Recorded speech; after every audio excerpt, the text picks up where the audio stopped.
Ngayon ay ginugunitan natin si Santa Teresa ng Avila. Siya ay pinanganak sa Avila, Spanya noong 1515 at naging madre ng Carmelitas. Sa kabila ng maraming pagsubok, siya ay naging instrumento ng Diyos sa reforma ng kanyang orden upang maibalik ang tunay na diwa ng panalangin, karukhaan at kababaang loob. Si Santa Teresa ay isang pantas ng simbahan, isang titulo na ibinibigay lamang sa mga santo na may malaking ambag sa teolohiya at sa buhay espiritual ng simbahan. Karamihan sa kanyang mga libro na isinulat ay nagtuturo sa atin ng malalim na ugnayan sa Diyos sa pamamagitan ng panalangin at pagninilay. Ang sentro ng kanyang aral ay ito: ang panalangin ay hindi lamang basta mga salitang binibitawan, kundi isang pakikipagtagpo sa Diyos na umiibig sa atin ng lubusan. Para sa Kanya, ang panalangin ay hindi dapat maging tungkulin lamang o maging bahagi lamang ng ating mga ritual, kundi isang ugnayan ng puso sa Diyos na totoo at buhay. Sa ating abala at magulong lipunan ngayon, minsan nawawala ang katahimikan na kinakailangan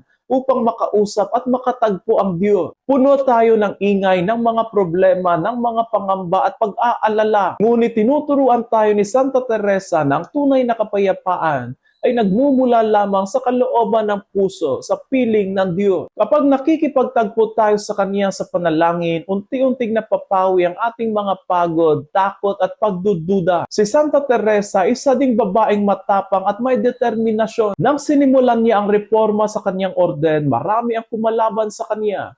Ngunit sa halip na umatras, mas lalo siyang nagtiwala sa Diyos. Sinabi niya, "Let nothing disturb you, let nothing frightens you.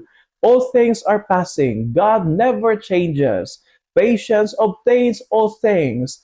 He who has God lacks nothing. God alone suffices." Ang mga salitang ito ay napapanahon sa atin ngayon. Sa panahong tila wala ng katiyakan sa buhay, sa mundo, sa ating pananampalataya at maging sa ating gobyerno, ipinapaalala niya sa atin na ang Diyos ay nasa atin.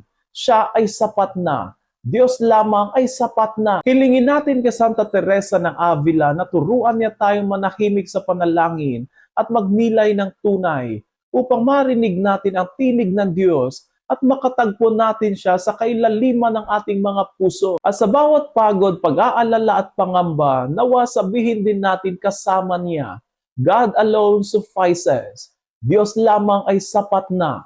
Amen. Santa Teresa ng Avila, ipanalangin mo kami.